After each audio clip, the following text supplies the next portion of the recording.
Hello, everyone, and welcome back to Voice Like a Lion podcast. I'm your host, Stephen Pemberton, and today this is take two with my friend Cameron Gilmore. He is a professional speaker, author of I'm Not Your Sales Guru, podcast host of The Art Study of You, a top 25% globally listened to show in 13 countries.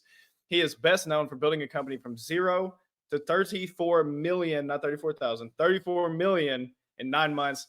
Cameron, welcome to the show, Thank you, my brother. or welcome back. Yeah, ain't no worries, man. I love it. I, thank you again for just bearing with me because just the same way that business is sometimes with these podcasts, we run into some issues, and we were talking about this offline, and I think this is a really good place to start. Is you said it right before we started recording? Is you said to be an entrepreneur, you had to be a little bit crazy, you got to be a little bit insane. Why do you think that?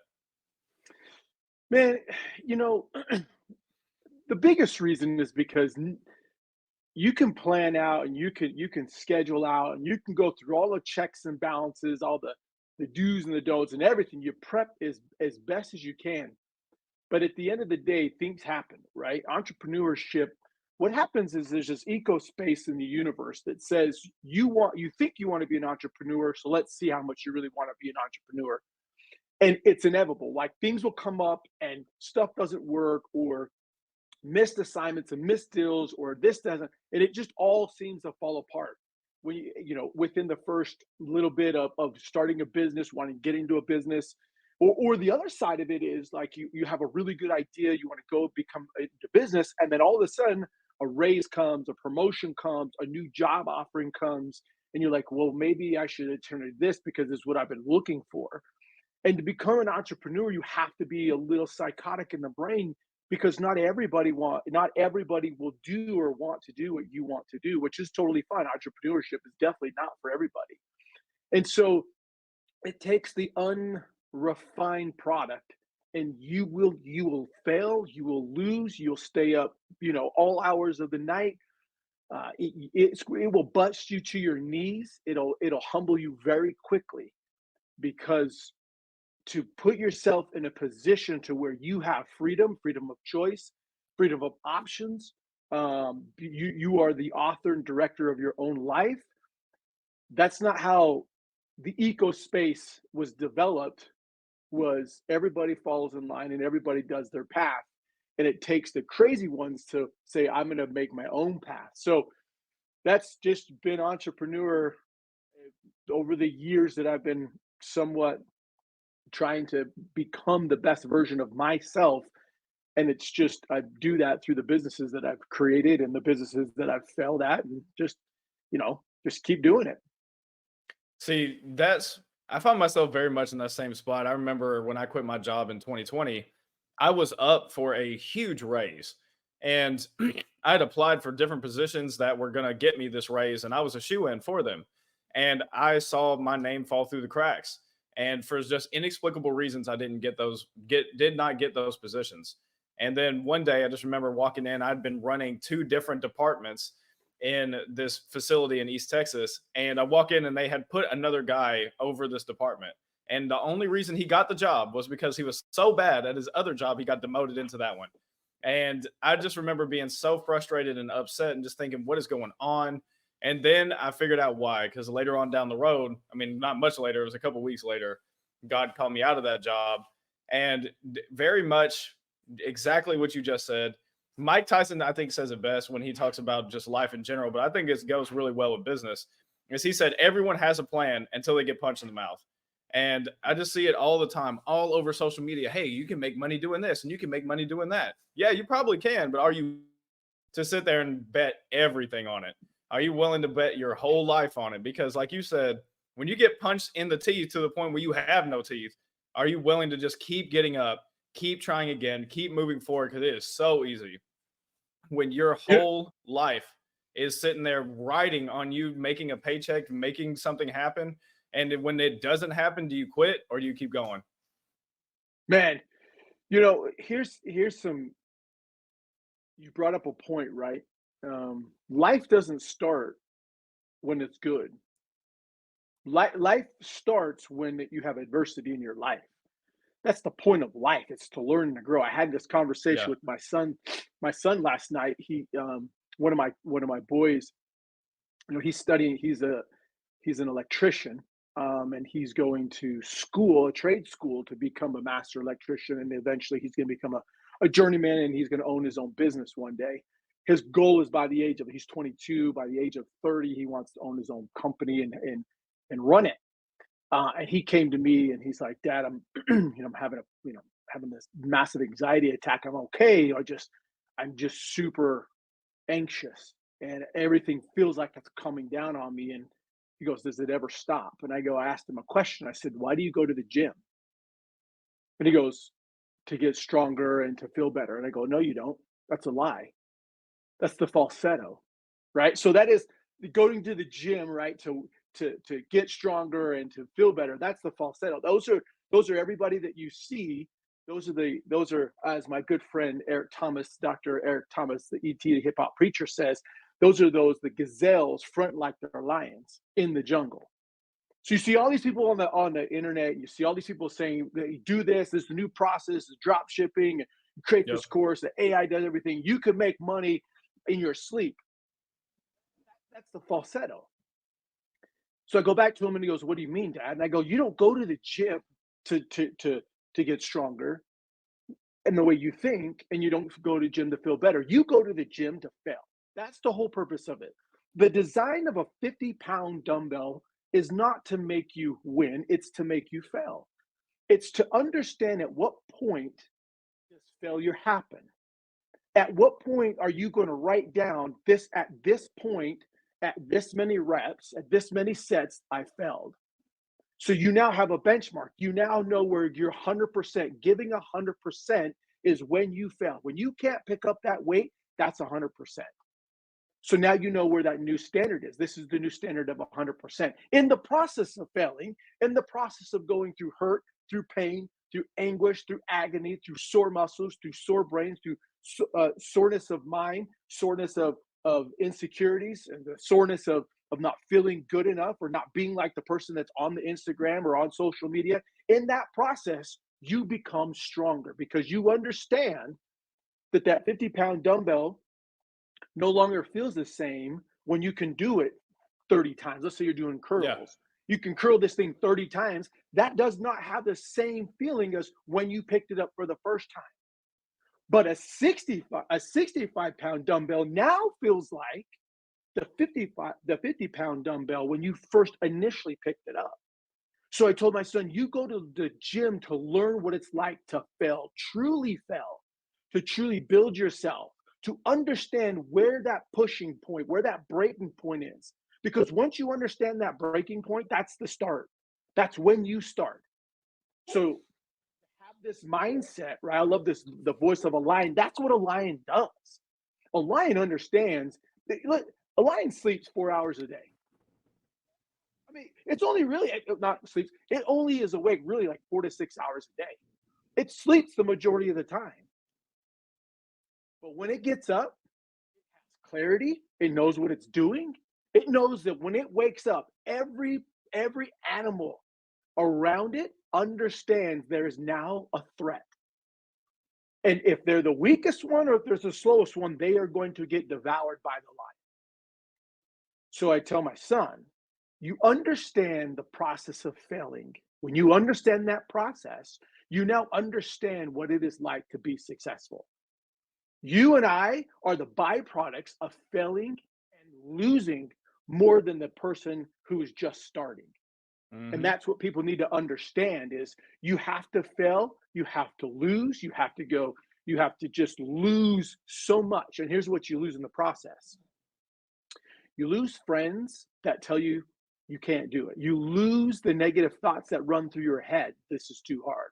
You lose watching Netflix, Disney Plus, Amazon Prime, YouTube TV. You lose all of that.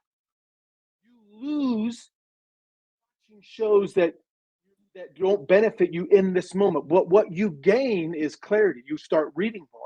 You start surrounding yourself with a circle of influence of people that want to be and help you become the best version of you. So you lose a circle of friends that don't help you elevate. And what I mean by that is you have those friends that you can call up at any time, and you know it's going to tell you that they're going to talk about the same things, tell the same jokes, and goof about the same thing. And there's absolutely nothing wrong with that. But in the process of becoming the best version of you and becoming a true entrepreneur, those friends take a back seat to those that you are trying to aspire to become like. And I'm not talking about fame, fortune, or wealth. I'm talking about mindset, clarity, and living in an abundance. So all of that, what you just said, just struck this nerve when I was telling my son about that. I talk to my kids all the time about stuff like this. I said, you don't want to be like me. You don't. You definitely don't. I'm the benchmark. I'm the starting point. Where I am today, where myself and my wife are, we are the benchmark.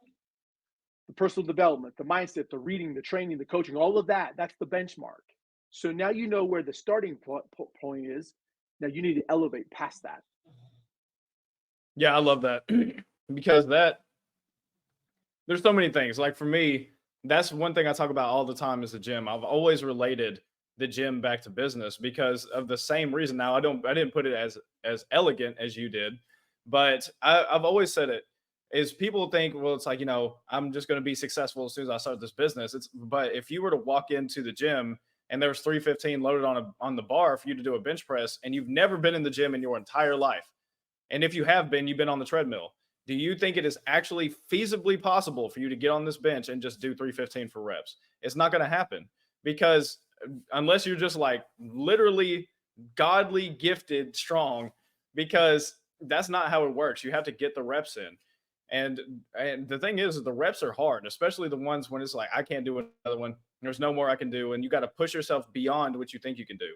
For me, I mean, we met in the middle of one of my toughest seasons where it was just, man, I just felt as if I could not win to save my life. It literally felt that way. But the thing was, is in those reps of I can't do this another day, I can't do this another moment, I can't do this another week. I still kept going. I still kept showing up. I still kept persevering. And now we're having the biggest month that we've had in an entire year. So, are you willing to take the punches? Are you willing to do the reps? Are you willing to fail over and over and over and over again until you actually achieve a breakthrough? Because that's when you see the people who are the world's strongest man, or you see the people who are winning Mr. Olympia for being the most jacked. They didn't just wake up that just like that. They had to get their life in order and they had to keep going. They had to keep, like you said, when the more that you start dialing in on you, the more that you start developing you, what ends up happening is there's so many people that start disappearing. And that's when you find the people who are true to you. And even with me, there's been people who have come into my sphere of influence and then they've disappeared and I'm telling them, it's like, just wait. So I know you don't see it yet, but just wait. I know it doesn't look good right now, but just wait. And everyone just in there saying, no, no, you missed it somewhere. Maybe God told you something different. Like maybe you should just pick a different business. And I'm just telling them, wait. It's like, just wait, because there was things that had to come out of me through doing all these reps. And there's things that I had to learn. And you learn Mhm. those in the hard times. You learn those in the reps. You don't just learn it from a book. Or it's great. Podcasts are amazing. But if you're not listening to what Cam is saying, what I'm saying, and implementing it, then it's just something else that's playing background music. I love that, man. That's beautiful, beautifully said. What I want to touch on something you said, the implementation of this, right? So people always, when they hear, $34 million in 9 months, everybody wants to know what the secret sauce is. What is the Yeah. secret sauce? And I'm like, you want to know? Like, you really want to know what the secret sauce is? And they're like, yeah. And I tell them, suck more than you win. I Yep. have 20 years in business. I have failed more times than I can care. I have I have burned money, I've burned bridges. I have failed more times than I can count on the victories. Look, it's not that I love winning, I hate losing. There's a big difference, Same. right? I practice not to be perfect. I practice Hmm. so I don't mess up. Yep. So in the process of understanding, how do you zone in? How do you know what is good? Now, look, you may be a 9 to 5er, and that's totally fine. I know some of the happiest people that work a 9 to 5 job, and they Yeah. love their job. They love that there's their calling. 100% that you're calling, love your calling. I know a lot of people who are 9 to 5s that dislike what they do. But my question is why do you dislike what you do? Why is it that you dislike the job that you go to?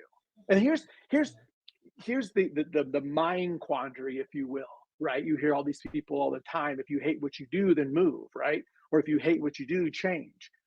But why is it that you actually hate where you go to work? Mm, Why is it that you despise where you go? And the root cause of it is you just don't like where you are personally. Personally, there's an imbalance, right? There's a word in Navajo. I'm half Navajo and half Scottish. There's a word in Navajo. It's called hojo. Means balance, mind, body, soul, and beauty. Right? We believe that if you're in balance, of all four of these things are in balance, you live in what's called hojo, balance. There's always an imbalance in somebody. If somebody doesn't like where they're at, there's an imbalance. So you have to hone in on what is that imbalance. You have to isolate and understand who you are and where you are in your life. If you don't like it, then change who you are. Because once you change who you are, then you'll start to learn to love where you are. And once you love where you are, then things around you can blossom and grow. So first thing you need to do is understand where your imbalance is. Whether it's your mind, are you not reading enough? Or is your mind being just filtered with social media, right? The quick instant gratification. So first check your mind. Then look at your body. What are you eating? Are you drinking enough water? Are you getting enough sleep? Are you going out and exercising 30 minutes a day? Go take a walk for 30 minutes a day. Watch what it will do and how it will change your life. Get mhm. outside in the sun, let the sun get you, right? The rays from the sun. If you're like in the wintertime, okay. But still, you can go outside, put a coat and hat on, and walk outside for 30 minutes. Don't give me an excuse that you can't do it because you can't. Then the spiritual side, whether you believe in God or the universe or the great spirit, whatever it may be, align yourself with whatever that spiritual being is. You and I both are God fearing individuals. So I always have a check in with God and have a conversation with him, make sure that I'm aligned with him because his Yep. alignment with me, he's always aligned with me. I just get out of alignment with him. And then the Yep. beauty, right? Do I spend time giving thanks for the beauty that's around me? Do I have a day of attitude of gratitude? Do I start my day off with three things that I'm grateful for? So typically, when you hear and the misconception that people have is if you don't like where you're at, then move. Why don't you like where you're at? It's because you're in balance. So find that balance. So people ask, well, how did you start? How did you do 34 million? It's simple. One, it's 20 years of just screwing up as much as I could to get to where I was, to be in a place to say, hey, Mr. Investor, you invest in this and we are going to exponentially grow it. The second thing is we're going to take unrefined products, which were part-time college kids who are going to school. They are the greatest sponges of soaking up the knowledge. They're not professionals. They want to be taught how to be better people. So the first thing we did was build them as individuals. We build them as people. I told them when they come to work for me, my job is to build you as a person first and let the business side take over. And that's what we did. We built them individually. We helped them get into balance. We helped them get in a line and help them push through the negative thinking because you do something you're not normal to. Your brain says, hold time out. You're the fight, the flight, or the freeze, right? And your brain is designed to keep us safe. So if you go into a space you're not used to, the brain says, we're out. Bye bye. We're running. Understand how to push through it. So the first thing is you study your craft. And what is that craft that we're trying to study is you. I have to study myself first. What makes me tick? What makes me grow? What makes me think deeply? What makes me cry every single day? What makes me laugh every single day? Jimmy V, right? Every year Ace Pin does Jimmy V for the cancer. He says the three greatest things how to have a great day is if you laugh every day, you cry every day, you're a deep thought, that is a great day. That's a fulfilled day. So what we did and what I did is built this whole process around building yourself first. Business will take care of it. Because if I'm more confident in myself, it comes through in my voice. Mhm. If I believe in who I am, then I believe in what I'm doing. But if I know that my goal today is to be more confident, to overcome an objection, to have an actual conversation, then I'm selling without actually selling. And that is the true process of becoming in balance with somebody. And the thing that really strikes me about that is I was just talking to my wife about this a couple days ago. Is I feel like, especially in the Christian community, there's one question that most people are not willing to ask themselves, which is, why do I believe what I believe? Because I had this conversation with a non-believer atheist, and he asked me this on his podcast: why do you believe in God? And the thing was, is I knew why I believed in him, because I've seen there's been inexplicable evidence in my life that he exists. But I've seen so many people crumble under that same question, no matter if that is, why do you believe that your business is going to succeed? Why are you upset? Why are you being able to be successful at that job? Similar to what you were saying is, why, if you ask that question, why do I believe that I hate this job? You may find out it's like, well, it's actually just because I've been super lazy. And so every time a promotion comes up, I get skipped. And I feel like I deserve to get the promotion. But then now I'm realizing I show up 2 hours late and I still have a job after 2 years. Maybe I should just be grateful that they haven't fired me yet. But those deeper questions, and that's why I love how you built your company. And I would love for you to go a little bit deeper into that, is you built it from the mind down instead of trying to build it from the fingertips up or trying to build it from the heart. It's like you had to build it in the mind. That gray area between the ears, I've just seen defeat so many people. I had a conversation with an author the other day, and he's a big time business guy, and he said those exact same things. He was talking about the five principles that he's seen of every successful person, and the very last one he stated was receiving. And for me, when I heard receiving, you have to learn that. If you grew up in a state or in a place where receiving was really hard, where people would give you a compliment and you just say, well, and you try to deflect it, if you're not able to receive, it's going to be difficult for you in business. And that's usually just because of the inches between your ears. So I would love for you to just go a little bit deeper on how you built that company. Man, that's I love that. It's a great book for everybody to read. I have plenty of books that people should read. Gay Hendricks, The Big Leap, right, talks about upper Oh, limiting, that's good. and Yeah. there's a spot in there where in the book where it talks about a guys that are going out on a golf course and they're golfing, right? The typical answer of you hit it, he says the guy hits a good shot, and the people that play with is, man, that was a great shot. He goes, yeah, I didn't get a hold of it. The Hmm. other part is, oh, that was, man, you hit that really good. Yeah, I could have done better.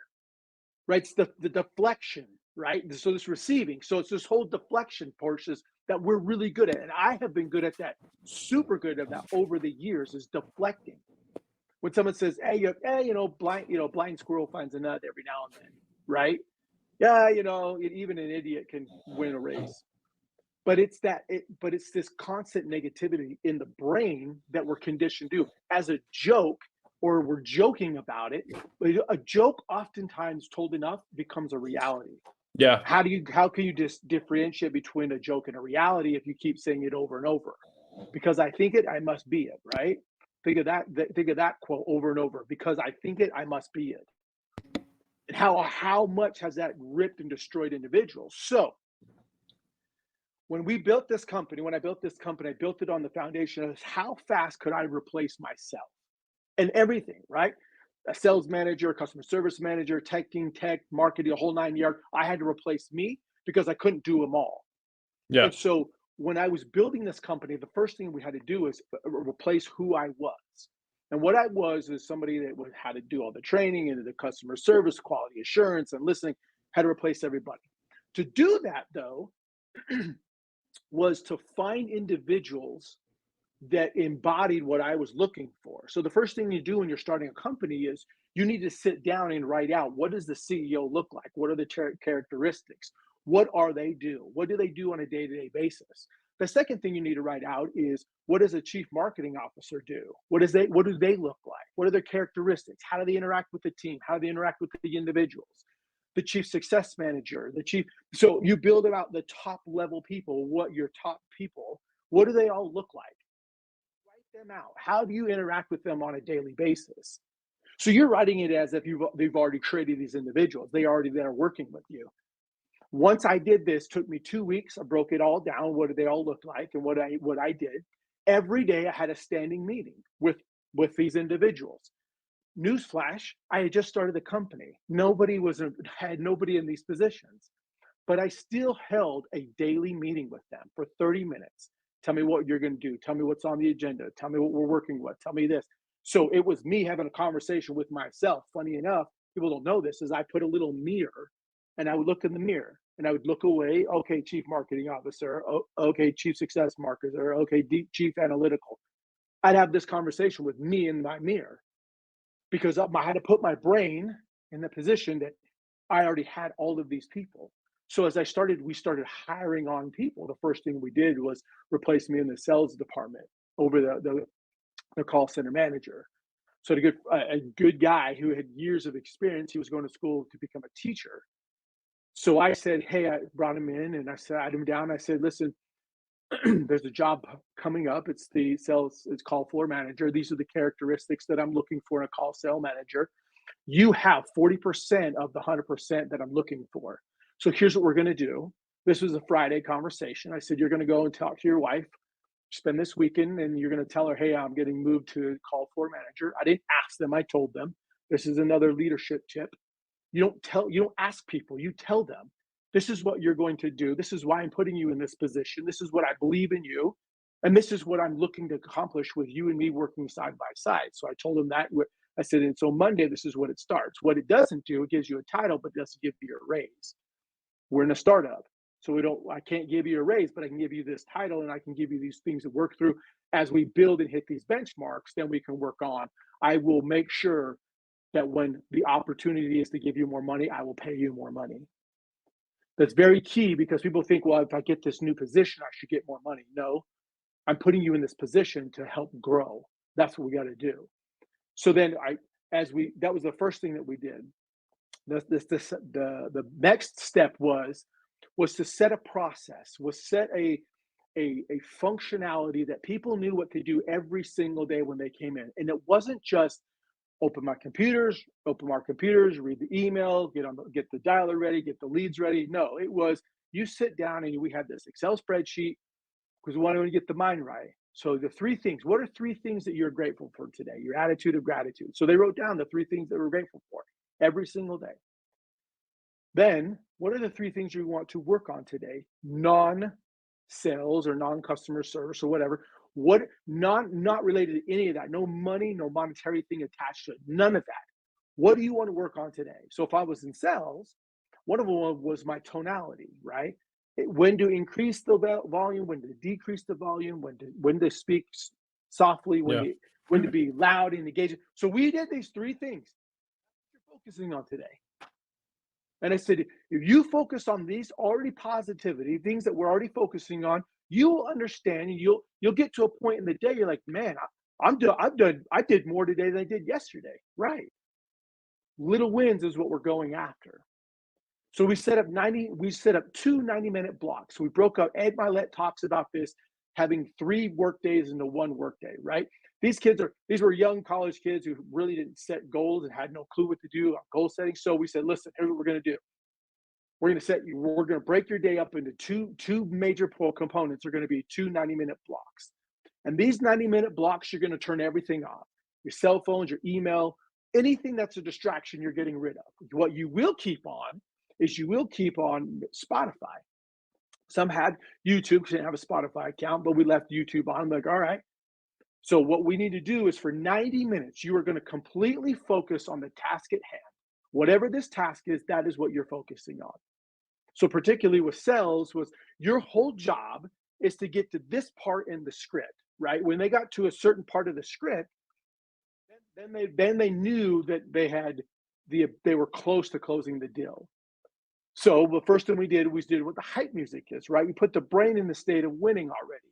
We had them correlate a song, a music of something that was a win, a success, something they were a part of, a great memory that happened. So we call it the hype music. As soon as the song kicks in, the brain recognizes, oh, I remember winning. Whether it was a sporting event, whether it was a competition, whether it was their friends out having a good time, was it a good, a party that they went to, a dance, a club, whatever it is, my brain goes, man, makes me happy. And what happens is the insides of your brain start to go, the neurons start to fire, the dopamine kicks in. So these dopamine starts to kick in and go, yeah, it's the happy feel-good drug. Once that's over, boom, we flip you into what's called the state of focus. So the second song was a focus song. I've listened to the same Hans Zimmerman playlist for the last 6 years. The last 6 years, same playlist. It's because my brain now knows when this song comes on, these songs come on, I should be focusing.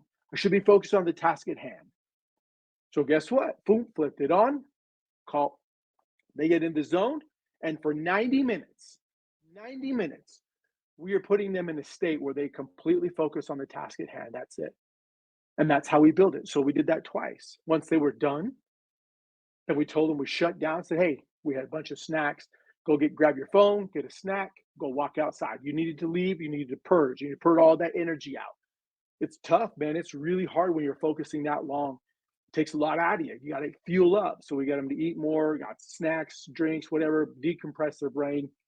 We came and sat back down. We had them listen to phone calls, what worked, what didn't, good call, a bad call, and a call from their neighbor that they could listen to. Somebody that they could resonate. Oh man, I like what they said here. I like what they said there. And the reason we did that was okay. So now that we listened to a call, listen to your first work day, what could we do better? Now you wrote a second three things you want to work on. Because the first part was day one. The second part was day two, but you're still there. So then day two, they wrote the three new things that they wanted to work on. 90 minutes, same thing, hype music, got going, focus music. They wanted different focus music, that's fine. But for 90 minutes, so for 3 hours a day, 3 hours and a 5.5 hour workspace, I had them completely focused on the attitude of gratitude and the three things that they were working on. And let me tell you, the first 2 months was a struggle. It was really hard. Dead red, no money, losing, purging, thinking, waking up every day after a month and a half into it, going, dang, am I going to get fired? Am I going to get canned? Are they going to bring in somebody else to run it as a traditional, outbound call team? Or do they believe in what I'm doing? 2 months into it, scared, man. I got my wife, I got my kids, I got grandkids, like all these things, they're all relying. I got all these kids that I just hired, man. We got 40 people that I just hired and brought on. Is this the day, right? Is this where we're at? 2.5 months in, we finally broke even. 1 week, had a break even point. And then from there, it exploded. It's because every day we did the same thing every single day. When they came into work Monday through Friday, then we started working Saturdays, and they did the same thing. The setup was the same, the pitch, the process was the same. So when you study your craft, when you understand the process, it is the same thing over and over and over and over and over and over. My buddy of mine who owns a solar company, who just was evaluated $100 million solar company, said Well, being a CEO is the most boring thing in the world because they do the same thing every single day. But because I know my process, I know I can predict within, about 90% of what the outcome is going to be. That's when you know you're an entrepreneur. When you do the boring things over and over again and know the results are going to get there, just like you said, you just have to give it time. yeah, see, that's man, I just remember because you coached me back in the summer, and one of the big things that you were talking about was just learning how to do that, how to have 2 different days in one day. And I implemented that pretty shortly afterwards. I really implemented anything that you told me to do. I pretty much implemented it right on. But then I actually sat down with it in the end of November. And I said, okay, this is what I used to do. It's like, but now let me get really detailed. What am I actually doing in day one? What am I actually doing with this? And I detailed it all. And what I found to be super powerful, which is actually really funny now, is there was an hour and a half that I would watch YouTube shorts so much that I had to set myself a timer on my phone so it would tell me, hey, your screen time's up. But then once I actually created these days, I created a detailed plan. I never just got lost. I would just go look. I would go look at this and say, oh, shoot, this one, I'm supposed to be working on this. And then I would work on that.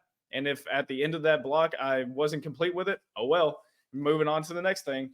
And I have gotten done, I've probably done 10 times the amount of work in the last 2 months just from being able to actually concisely understand that principle. And that's why I you built that company which most people, I mean, 34 million is a large number, but 34 million, just think about the way you built it, because it wasn't just how can we push harder, how can we go faster. It's like, who do I need to fire to make this go better? It's like, I don't need to hire college kids, let me go hire these professional closers. You did it, so you did it very contrarian. You did it pretty much the opposite of how most people build their business. But yet, what you did was you weren't building a business; you were building people, and the people built the business. Yeah. Yeah, the people build it, and I love that because when you believe in somebody, there's this great saying, right? People don't care how much you know until they know how much you care, right? Yeah, I'll say that again. People don't people don't care how much you know until they know how much you care. The biggest hack that we had was when these kids would sit down and they knew how much we loved them and we knew how much we cared about their success as a human being. Because I would always tell them, look, when you guys leave this company, you're in college, you guys are in degrees, you guys are working on, when you leave this company, you'll have a better version of yourself when you leave than you did today. The second thing is you will be able to go and be more confident in your next role, in your next job, or whatever it is, that you can demand and command more money because you have that confidence. You have this spell out. You know what it's like. You carry this aura, and everybody knows what it's like when they're around those people that like, man, this guy, what is it about them? Like, how can I just siphon off some of that energy? And people just want to know that you care, that you don't see a dollar sign floating above their head. Yeah, it's tough. Like, you want to be real with people, be real with them. I would sit my reps down and say, let me just show you how much it costs for you to occupy this seat. Let me break down how much it costs for me to have you in this seat. So guess what? We laid it all out. Electrical, we kind of guesstimated on some things, right? Computer costs, software costs, lead costs, uh, you know, food costs, electricity costs, cleanup costs, maintenance. I mean, it was laid all the way out and said, here is how much it costs to have you occupy this seat. And what it did is it gave them a realistic understanding of, oh, I own. So we tell you own the space in which you work. They own that space. So then we said, all right, so let's help offset this cost. How much business are you going to have to do to help offset this cost? And we figured out how many sales they needed to make to offset that cost. And I go, great. Now you offset that cost. Now we got to offset another cost. So there was two costs that we gave them: the cost of having them occupy that seat, and the cost that happened if we had any kind of returns. We figured all that out, showed it to them, and said, here you go. So number one thing that entrepreneurs have a problem with is showing the real numbers to the people they employ and empower. I'm going to empower you become better every day. So you need to understand what that cost is to you, what that cost is to me. So have real conversations with your employees, those that you bring on. You hired them for a reason, so be real with them. Now, in big corporations, they would never tell somebody, oh, yeah, well, it costs them X amount of dollars. Great, because they make probably 67% margins after they hit a certain level of expectation. That was the one thing that I did. Every rep, me as the CEO of the co-founder of that company, I would sit down and say, here's what it costs for you to sit in the seat. Here's what it costs for you to sit in this seat. Here's what it costs for you to sit in this seat. And we built all of those numbers and metrics based off the things that you run a business, right? What was your closing percentage? What returns did you have? How many lost opportunities did you have? All that was baked into those numbers. All they knew is there was a dollar amount that they had to cover every single day. So you cover this, we're happy to have you. Happy to have you. So the mindset was, I need to become better so I can cover, and then I can grow exponentially. And they did. I mean, that was one of the coolest things to watch, is somebody come in shy, nervous, scared, and but they never backed down from a challenge. And you could just strip it all down, and they left, and you were like, dang. Some of my best reps were some of the people that traditionally people would never hire, ever. yep. Like, but they killed it, and that's what we loved about it.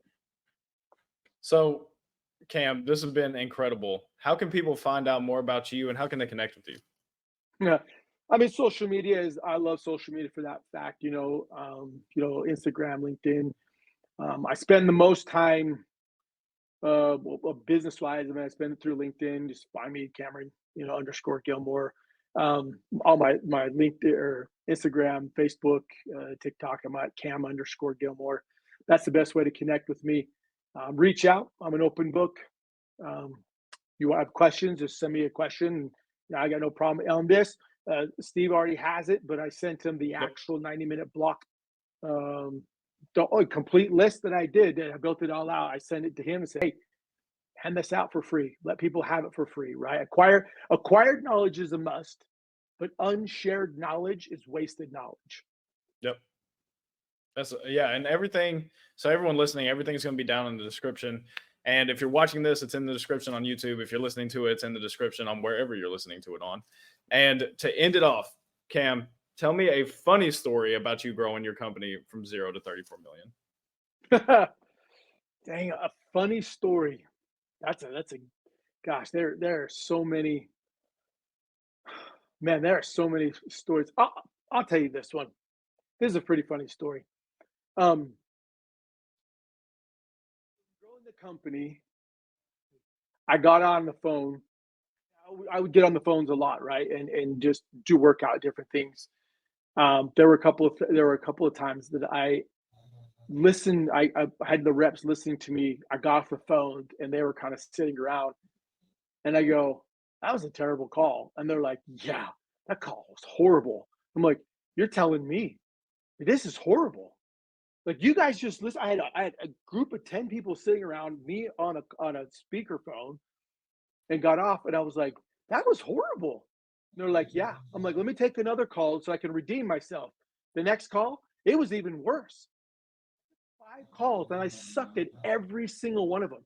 And these reps were like looking at each other, and I was like, "Man, this is embarrassing." Like, I'm supposed to be this person that you guys are like, "Whoa, horrible." Like, dang. And I said, "All right, I'm buying them all lunch." But it was funny because the moment you think that you're good and the moment you think that you're better than everybody, life will hit you right in the face and say, "You're about to get some humble pie." And I did. And that was, to me, it's funny looking back. In the moment, it was horrible. But looking back at it is funny. But in the moment, it was terrible. It was terrible. That's so good. That's hilarious. Again, Cam, thank you so much for joining me here on Voice Like a Lion podcast. And to everyone listening, I'll see you on the next episode.